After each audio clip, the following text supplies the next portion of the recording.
Hey everyone, happy Monday.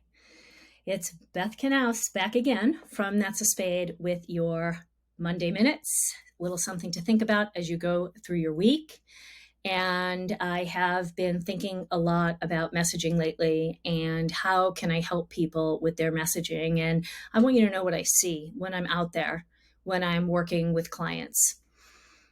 I often have clients come to me and I can see that they're kind of struggling on the details of what they're saying because their message isn't quite that clear. So here's what happens with messaging. And I know I've probably mentioned this before, so bear with me and then we'll get into the meat of today's video. But I think oftentimes people are going to start a business. They don't necessarily take, 6 years to think about it, or maybe they do, but they don't necessarily take a large amount of time to prep for it. And it's like, okay, I'm charging in and I am not going to worry about messaging. I know what I want to say. I know what I do. I know who I am. So, I'm going to talk to a brand messaging person and a website person, and I'm going to delegate, those tasks to them. And I'm going to move forward, trying to find clients and serving my clients, right? But you can't have somebody else develop your message, right? I mean, you can, but then what's going to happen is your message is going to be out of alignment. And at some point, you're going to start to hesitate and resist to talk openly using your messaging because it's not going to suit you and you're not going to be in integrity with your messaging, right? We talk a lot about authenticity.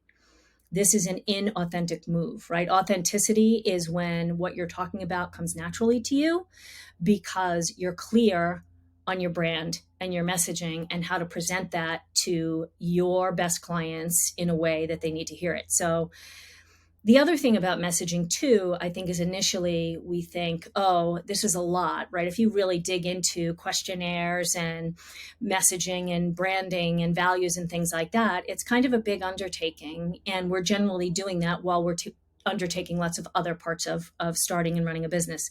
So I find that people get caught up in the fact like, oh my God, this big thing, it's so heavy, it's such a burden. I want to get it right because I never want to have to do this again. And the issue is that you are going to have to do it again, and you should want to be doing it again because it's a sign of growth and change, right? So here are some types of folks that I can see needing to change their messaging, right? So obviously, if you're starting a business for the first time, you're going to have to craft your brand and the language that goes along with it so that you can speak to people both visually and with words. So that's the first thing. And of course, if you're coming from either a corporate situation or any employee situation and you're going into a solo professional entrepreneurial situation, there's a lot that changes in how you speak to people, right? Because now it's you and you have a brand. Like many times people say your brand and your business brand, but when it's just you, they're the same pretty much. So, again, you have to be really comfortable with that brand. Now, if you decide after like 2 or 3 years in business, you're like, I've worked with a good variety of people now. There are some people that were okay, but they weren't the best. I know it wasn't my best work. So you start to figure out who do you not want to work with, right? It's like peeling off those pieces of the onion to get to the middle. And, who are the clients I really felt awesome providing value and providing work for. And so that allows you to kind of hone on in, right? Define who you are, who you want to work with, and what you do. Well, your messaging also has to shift with that. You can't be using messaging that you were using generally for everyone for a specific type of person. Now it has to change, right? And be more detailed and direct to that audience. And the other thing is if you get into your business, like often I see this 3, 4, 5 years in, people have been in business for a while and they're like, okay, I want to grow. I want to scale, right? Maybe you're hiring employees. Maybe you're getting a brick and mortar space. Maybe you are hiring a bunch of contractors, right? Or other people because you're going to delegate some things so you can really focus on your top 2 or 3 expert things that you do in your business. Maybe you're changing your offers and you're raising your prices.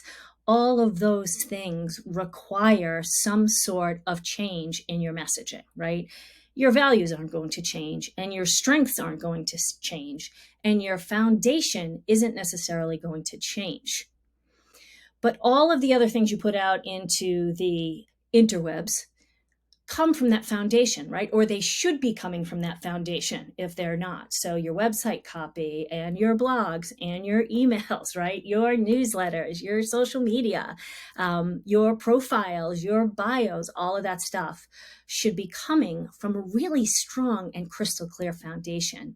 So if either you didn't establish it in the beginning, or it just wasn't that clear and solidified along the way, before you go and make those changes, you really need to do that. You really need to spend some time, you and your messaging, maybe on a weekend away, maybe in a salt cave, maybe just in your office or someplace where you can focus on what really matters to you and what you're saying, and how you will say it to them, how you will say it to your potential really awesome client that you want to attract to you so that you can serve them in the best way you know how.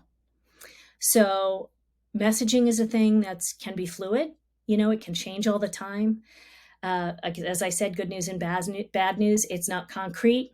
It is always going to change. You are always going to change and grow. What you offer is going to change and grow. Your income is going to change and grow, and therefore your messaging will have to also.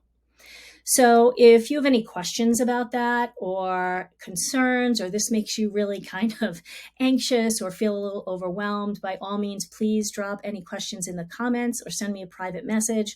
I'm happy to, sit down for 20 or 30 minutes and help you and give you some ideas and brainstorm about how you can best master your messaging. So I hope you have a fabulous week, and I will see you next Monday.